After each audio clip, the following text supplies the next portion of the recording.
Dito na po tayo. Medyo nakapasok na po tayo sa gubat kasi medyo may kadiliman na po yung gubat. Ang ating pong narinig dito ay mga huni na lang po ng kahoy, huni ng mga ibon at saka kaluskos ng mga dahon, yung mga huni ng ibon. Saka may mga dahon na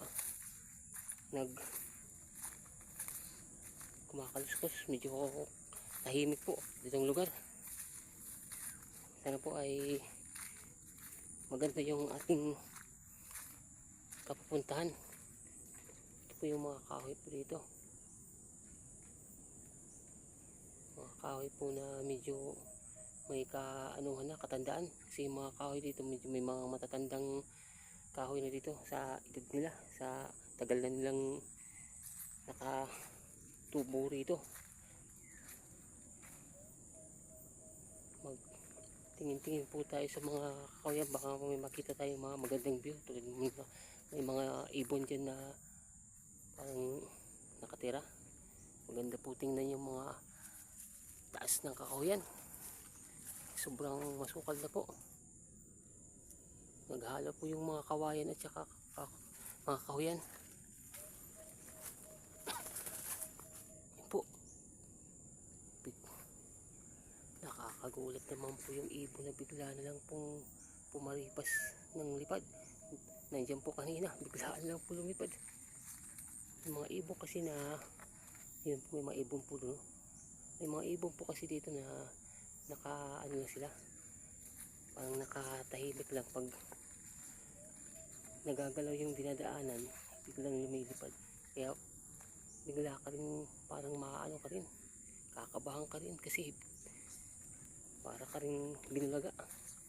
Yung mga sitwasyon dito ng mga kakahuyan, no? Ang sukal po mga kakahuyan, pero ito po yung magandang puntahan, mga adventure, mga ano, yung tawaging survival, para masanay ka sa kagubatan ba. Kahit dito sa baba mayroon din mga hayop na biglaang makaluskos ng mga damuhan. Ito po dati may mga pako po dito. Ito po nakakatubo yung mga pako. Iwan ko lang kung may mga pako pa ngayon. May mga tumutubo pa. Diyan po dati nakatutubo yung mga pako.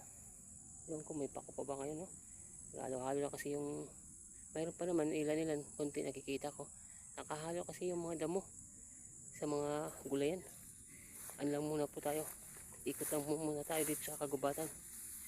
Meron lang tayong mga ilang pako. Tulad po nito, ito po yung gulay. Ito ay pako.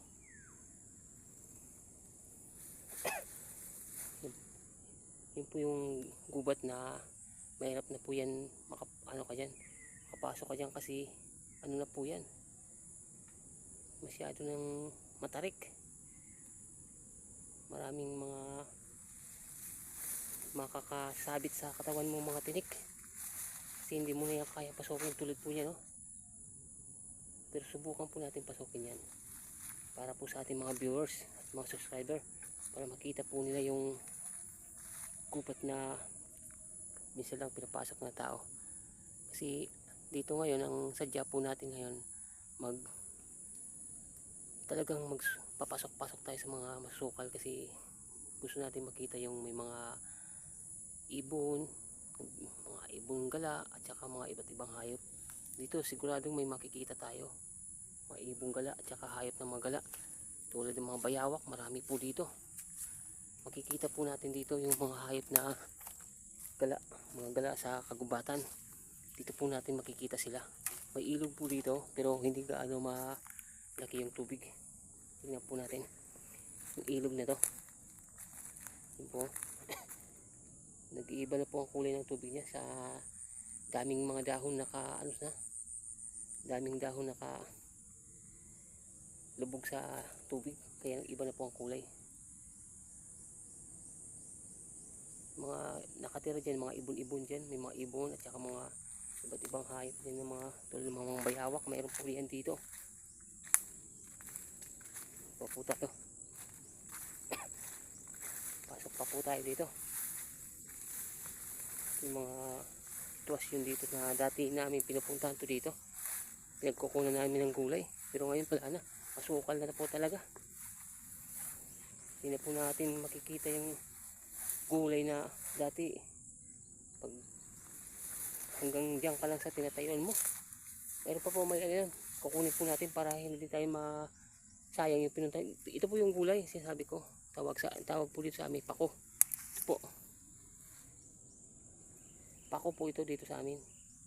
Kaya gagamitin po natin to at kukunin po rin natin to. Maipon lang to. Marami din po to. Ito.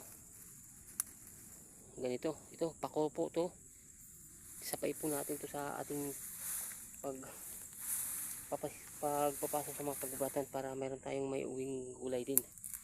Ito, marami-rami din to. Pag naipon to, isa-isang puno lang. Pero pag naipon po, marami din po yan. Masarap po to sa ginataan.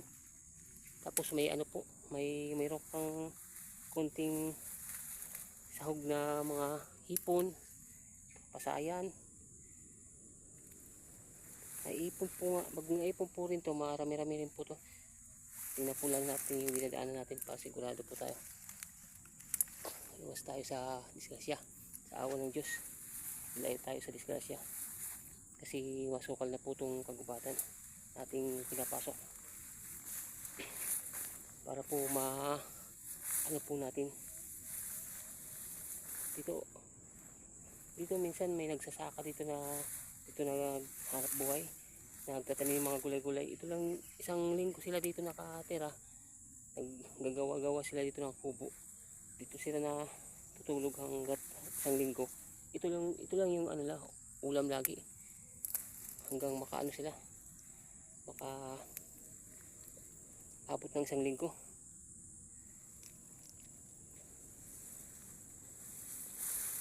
Mag-ikot-ikot po tayo para rin hindi sayang yung pinagtindahan natin dito.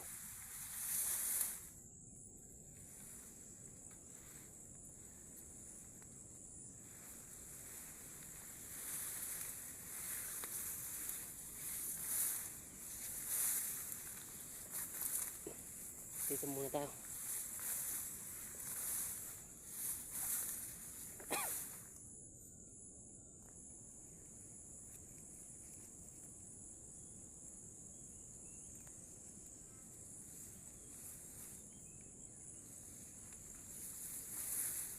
Konti lang yung nakikita natin gulay.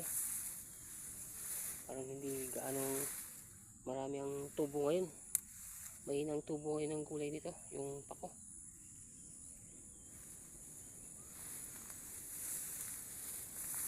Dalhin lang po natin para rin dagdag lang natin to sa habang mayroon tayong nadadaanan ng gulay.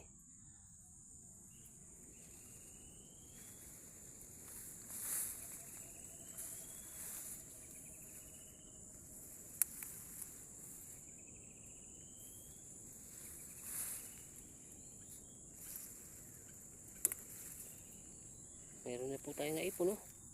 Ito na po. Pero mga isang ano po to, isang bandol kasi to, naghalaga ng 20. Makaka-ulam na, mga 3 tao. Kaya nang maka-ulam nito ng 3 tao. Isang tali na medyo may kaanuhan sa lakihan.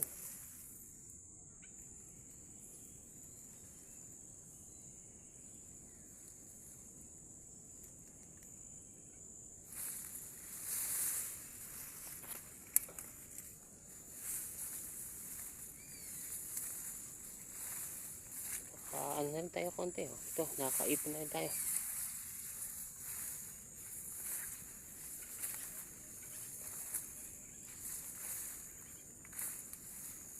Ito po, parang masukal na po.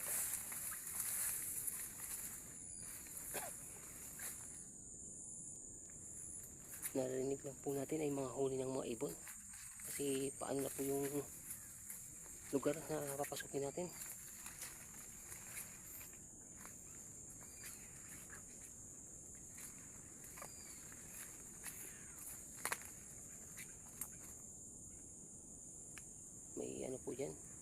ilog na maliit.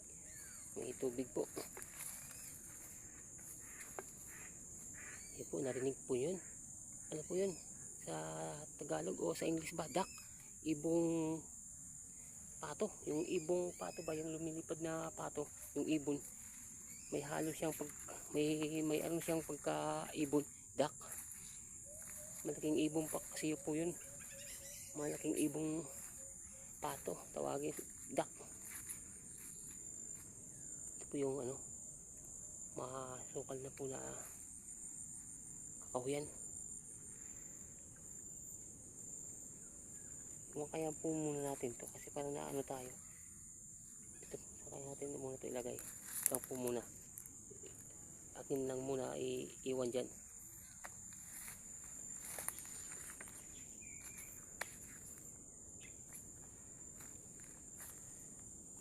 Ito po yung mga kakahuyan dito.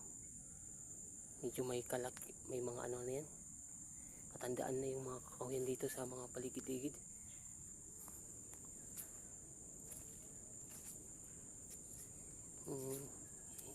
Inaabangan natin dito kung makaano tayo ng mga wild na mga hayop na mga wild. Ito po.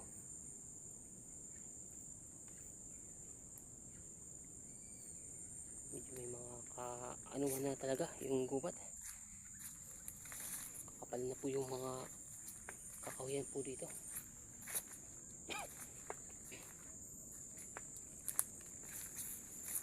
Talagang pero masusubok tayo dito sa adventure na po to. Paano tayo dito survive ka dito ng isang araw.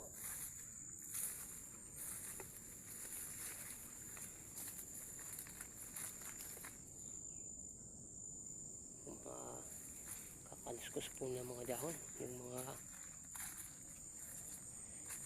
insekto sa ilalim ng lupa, yung mga maliit na insekto nagagapang sa mga ilalim ng mga lupa, kaya kumakaluskos po yung mga dahon.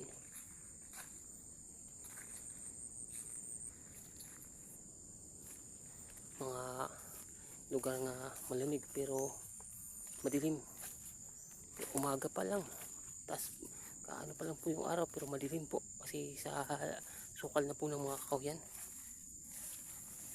Dati dito yung minsan may pumupunta dito, nangingisda dito yun. May mga ano kasi dito yan. May mga isda to. Tawagin, isda sa tabang. Yan, may ilog po kasi. May mga ano kasi dito, isda minsan. Mahaba kasi ilog na po yan, hanggang doon po yung ilog na yun. Hanggang po yun, no?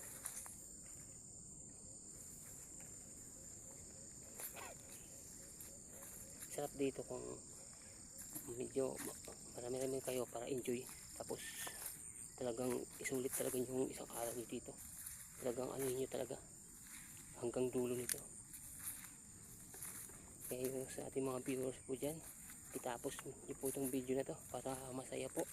Malaki pong matutulong po ninyo sa akin, sa aking YouTube channel, at masaya rin kayo dito pag makapanood po kayo nito. Kasi yung mga kagubatan po na pinapakita ko, may mga kapupulutang aral sa inyong mga pang-isipan, at saka sa yung mga yung tulad mo ng may iisip kayo ng mga problema, dito po kayo manood sa ating channel. Itong upload natin to, pag ma-upload po natin to, para po mayroon kayo mapulutang aral paano po nyo wala yung problema nyo, yung ganda ng mga kagubatan, paano po nyo wala yung problema. Kasi yung gubat na po to mayroon kayong may isip na kung paano kang makakaramdam ng takot, makakaramdam ng saya, at ano, yung ganda ng kagubatan na nakikita, lalo na yung nasa mga syudad walang gubat po yung sa inyo.